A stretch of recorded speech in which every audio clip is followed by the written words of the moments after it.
Desta vez é água salgada no leite. 7ª fase, Operação Leite Compensado prende acusados de mascarar a diluição do produto com sal. Leite adulterado chegou a indústrias do Rio Grande do Sul, Santa Catarina e Paraná. Um balanço do ano com o presidente da Frente Parlamentar da Agropecuária no Congresso e a presidente da Comissão de Agricultura, Pecuária e Cooperativismo da Assembleia Legislativa. Zona Rural versus Zona Urbana. Vamos conhecer o projeto de lei que vai ser debatido na próxima semana pelos vereadores e deve trazer benefícios aos produtores da região. Fique com a gente, eu sou Lizemara Prates e o Agroband está no ar.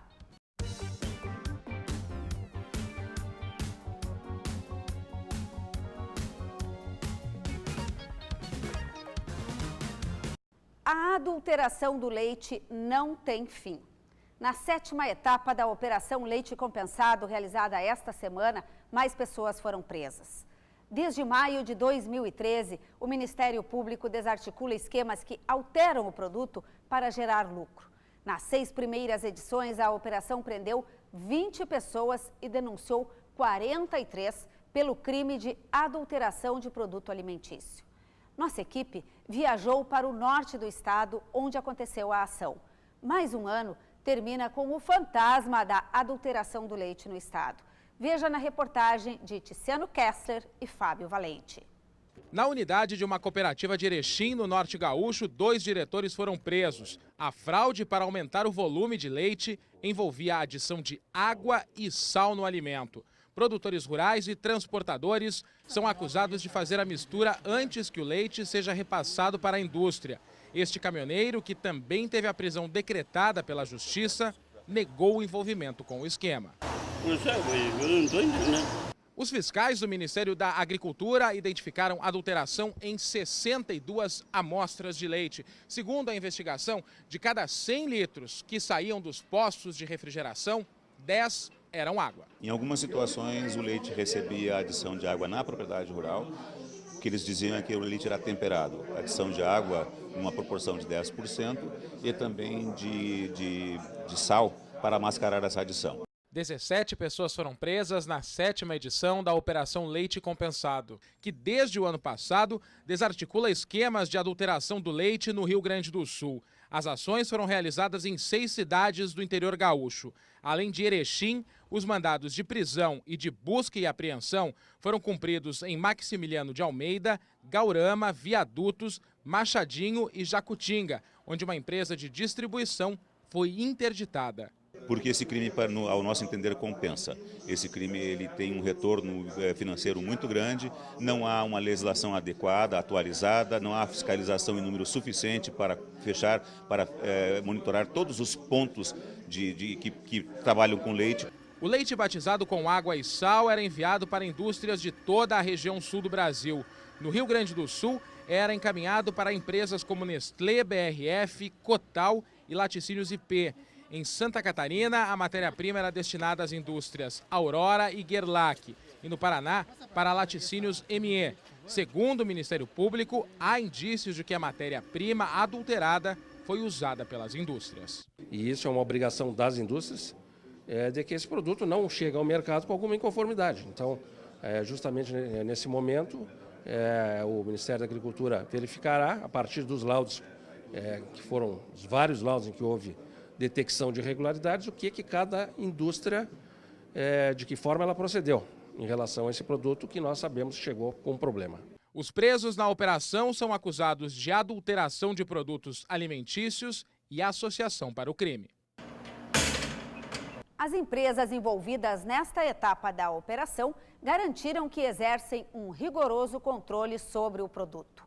O presidente da Gadolando, Marcos Tang, declarou no editorial do Jornal da Associação que o leite gaúcho é de qualidade, mas defendeu um esforço para que não aconteçam mais estas situações que colocaram o produto nas páginas policiais. O Sindilat disse que não tem estatísticas sobre a queda no consumo em decorrência das fraudes, mas que há constatação de que o consumidor está trocando de marcas conforme a divulgação dos dados da Operação Leite Compensado. Uma das medidas que as indústrias estão tomando é assumir o transporte, pois repetidamente foi confirmada a adulteração nesta fase da cadeia. Aconteceu em Porto Alegre, nesta semana, mais uma etapa do Fórum Permanente do Agronegócio, organizado pela Comissão das Produtoras Rurais da Farsul. Mais de 100 pessoas participaram das atividades no auditório da Federação na capital. O evento, que completou 14 anos, trouxe nesta edição o tema A Valorização do Produtor na Percepção da Sociedade. Nós trouxemos palestrantes que valorizassem o que o produtor rural faz. O evento terminou com a entrega do Troféu Destaque Feminino Rural 2014 para 10 categorias de mulheres que, ao longo do ano, fizeram a diferença em suas atividades relacionadas ao agronegócio. Nós estamos valorizando essas mulheres, mostrando o valor que elas têm para nós e, ao mesmo tempo, o trabalho delas, o que elas são exemplo para nós de vida.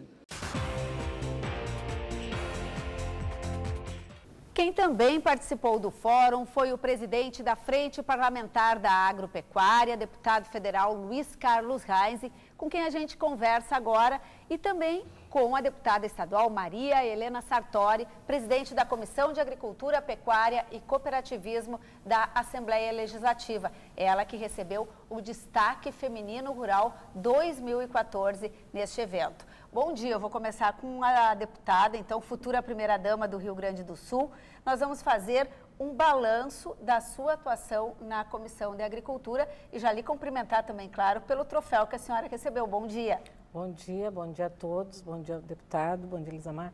Nós, frente à nossa comissão, nós tivemos assim alguns debates mais acalorados ou então atendendo algumas demandas da sociedade em função da questão da nota eletrônica, em função da venda fracionada de combustíveis, a questão do leite, também uma coisa que foi muito debatida na nossa comissão.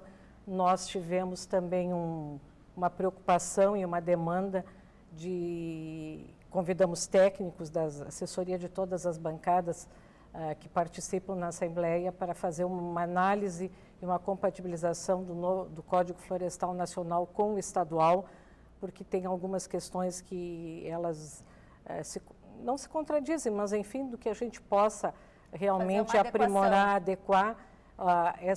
Esse grupo de trabalho nos entregou essas avaliações e eu acredito que no próximo ano isso vai ficar na comissão, vai dar andamento e ver realmente se há necessidade de mudar a legislação e fazer os encaminhamentos necessários. Quando a senhora foi escolhida, nós conversamos aqui no Agroband do desafio de uma mulher a presidir a Comissão de Agricultura.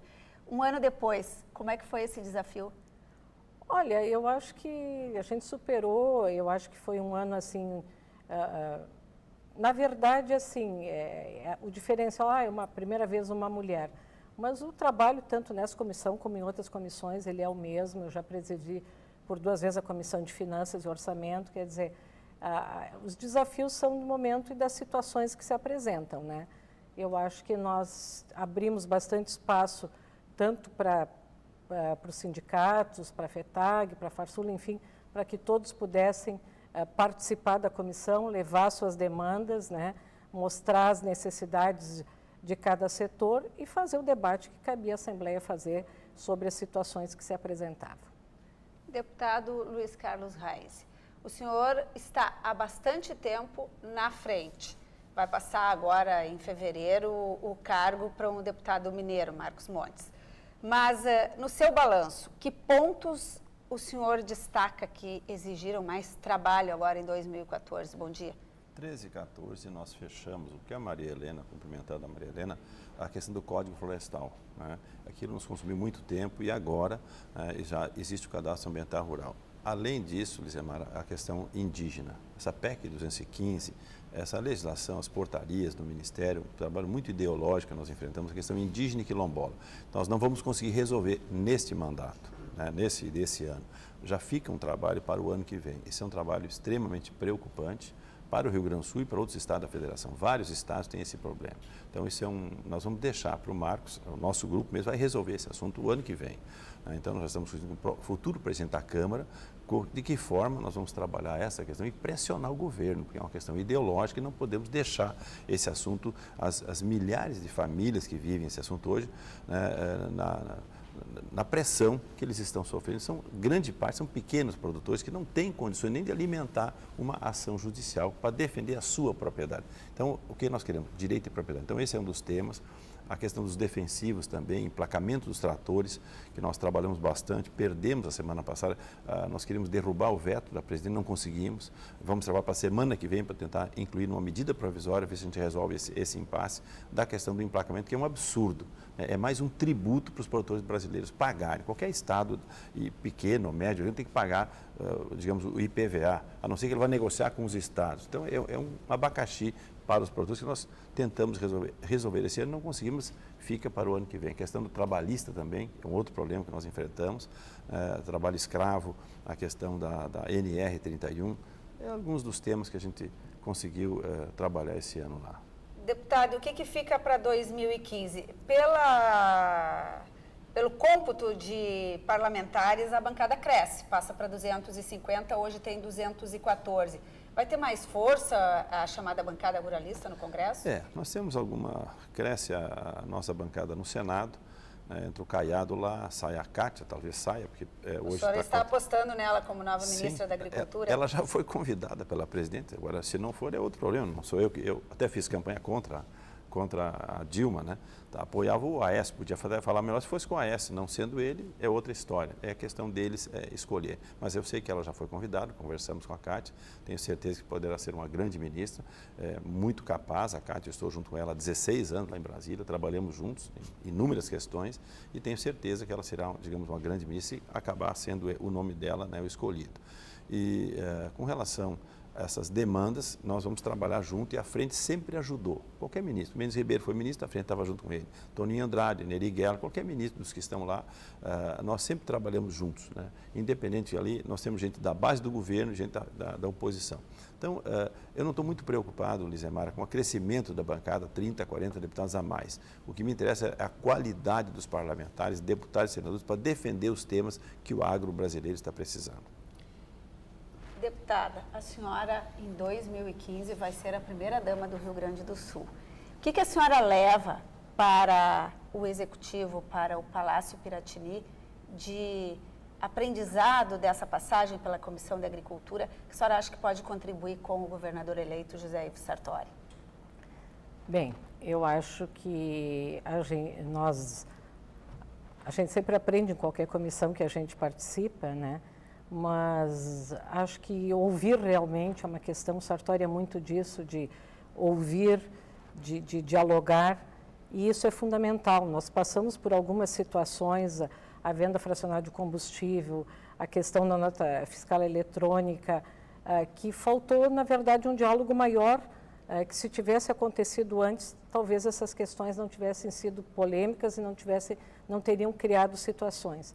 Então, eu acho que isso é uma coisa importante, que haja uma interlocução entre as secretarias, que elas realmente, ao proporem alguma mudança, alguma alteração, se conversem, se entendam, que realmente, assim, no momento que vai acontecer, de que forma isso pode acontecer. No caso da nota fiscal eletrônica, por exemplo, secretarias da Fazenda e Agricultura poderiam ter conversado mais para a Secretaria da Fazenda entender, ou com a de Minas e Energias, para saber assim, que o agricultor lá na colônia, lá no interior, ele não tem acesso à internet. Eu não posso exigir dele uma nota eletrônica se ele não tem. Nós temos lugares onde a luz ainda é monofásica, que dirá ter internet, que dirá ter computador, saber lidar com isso, né? Então, essas questões geram um transtorno, assim, gerou um pânico entre os produtores, né? Mas a tal data eu tenho que ter uma nota eletrônica, não sabia nem o que podia ser. Então, eu acho que essas questões podem amenizar situações, quer dizer, você não criar uma situação de conflito. A venda fracionada de combustível, uma coisa é você vender na cidade o combustível para alguém que faltou combustível, vai buscar que tenha um galãozinho ali, uma coisa adequada. Outra coisa é exigir lá do produtor rural que ele vá até o posto, que ele compre aquele, que toda vez troque a tampa, quando for levar de volta, tinha que comprar uma tampa nova, o tamanho inadequado, quer dizer, uma série de coisas que não foi pensado que essa venda ela ia implicar na produção rural, lá com os produtores rurais, né? Então, acho que falta um pouco, esse diálogo tem que realmente, assim, ou então falar assim, para vender aqui na cidade, para situações emergenciais, tem que ser assim. Agora, lá o trabalhador rural que vem buscar, que precisa até para cortar uma grama, né? Para botar naquela cortadeira de grama precisa de combustível, quer dizer, tem situações que você precisa, o Sartori sempre diz assim, se o Estado não pode ajudar, ele que não atrapalhe. E eu acho que muitas vezes a gente cria algumas situações que não trazem benefícios e trazem confusão. Então, acho que se a gente puder evitar isso, eu sei que não é fácil, mas se a gente puder evitar situações que não tragam benefício e tragam mais dificuldades, é uma meta evitar. Desafios nessa área a gente pode elencar muitos, mas eu acho que 2 neste momento se destacam. A questão do leite, aqui no Rio Grande do Sul, e do trigo, que houve uma perda de metade da safra e os triticultores estão em situação difícil. E nós temos também a questão da cebola, já tivemos com eles lá na comissão, né? A produção de cebola são 2 safras frustradas praticamente, os agricultores estão com financiamentos, não estão conseguindo vencer, já intermediamos, inclusive, uma ação deles junto ao banco para refazer isso. O grande problema da agricultura é seguro, né? Que nem sempre cobre realmente aquilo que é preciso cobrir. Temos que ter novas tecnologias, isso acho que é fundamental, né? O nosso pessoal lá de Caxias, por exemplo, que está começando a trabalhar com a uva protegida, né? Com a plasticultura que a gente chama. Quer dizer, tem novas tecnologias que estão entrando no hortifrutigranjeiro que são importantes para isso, para você não perder uma safra inteira por causa de uma chuva de pedra, por causa de muita chuva de repente também, né? Então, tem situações que eu acho que a agricultura tem que avançar porque, apesar de todo o esforço, de todas as dificuldades, a gente ainda não consegue dominar o clima, né? E esse muitas vezes nos faz perder safras inteiras. Penso que a senhora vai contribuir bastante no novo governo com essa experiência e com toda essa avaliação que a senhora está levando. Muito obrigada. Vamos morar no Palácio Piratini, uma pergunta que todos querem saber. E que todos fazem, né? Mas realmente não é nossa intenção, não. Então, nós vamos continuar morando onde moramos até hoje. Mas a cozinha vai usar produtos típicos para, claro, receber convidados? Não, isso sim. Isso para receber será onde oficialmente a gente vai receber, isso sim. Mas morar, a questão familiar vai ficar em outro lugar. Muito bem. Encerrando com o deputado Reis, o principal desafio agora, vocês algumas coisas vão tentar resolver ainda este ano, nesses dias que restam de dezembro, mas a questão número 1 para a bancada ruralista em 2015. A primeira delas é concluir a questão indígena e quilombola, que nós temos que resolver nesse primeiro semestre do ano que vem. Não conseguimos esse ano, também atrapalhou em função das eleições, dizia, mas o assunto número 1 nosso é a questão indígena, é assunto muito sério em vários estados, né, do Brasil, todos eles, inclusive o Rio Grande do Sul. Então nós vamos trabalhar forte esse assunto para resolver esse número 1. No mapa do Brasil, qual é o estado que tem mais problemas no agro? Hoje todos eles têm, aqui ou ali tem, aqui nós sofremos essa questão do trigo, por exemplo, né, a questão da seca, nós enfrentamos também na soja e nas culturas de verão, e todos eles têm, mas basicamente hoje o que nós atuamos é em todos os estados da nossa federação. Muito obrigada aos deputados Luiz Carlos Reis, presidente da Frente Parlamentar da Agropecuária no Congresso, e Maria Helena Sartori, presidente da Comissão de Agricultura, Pecuária e Cooperativismo da Assembleia Legislativa. Alerta vermelho no uso de medicamentos veterinários. O Conselho Regional de Medicina Veterinária constatou que 35% dos estabelecimentos veterinários fiscalizados nos últimos 20 meses têm algum tipo de irregularidade.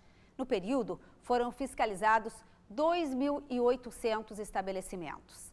Segundo o presidente do Conselho, Rodrigo Lorenzoni, as irregularidades envolvem medicamentos vencidos, fracionados ou acondicionados de maneira inadequada. E 18% das irregularidades estão relacionadas à comercialização de medicamentos piratas, sem registro no país. Ele alertou ainda que a eficácia dos produtos é duvidosa e pode ter efeitos sobre a saúde humana e animal.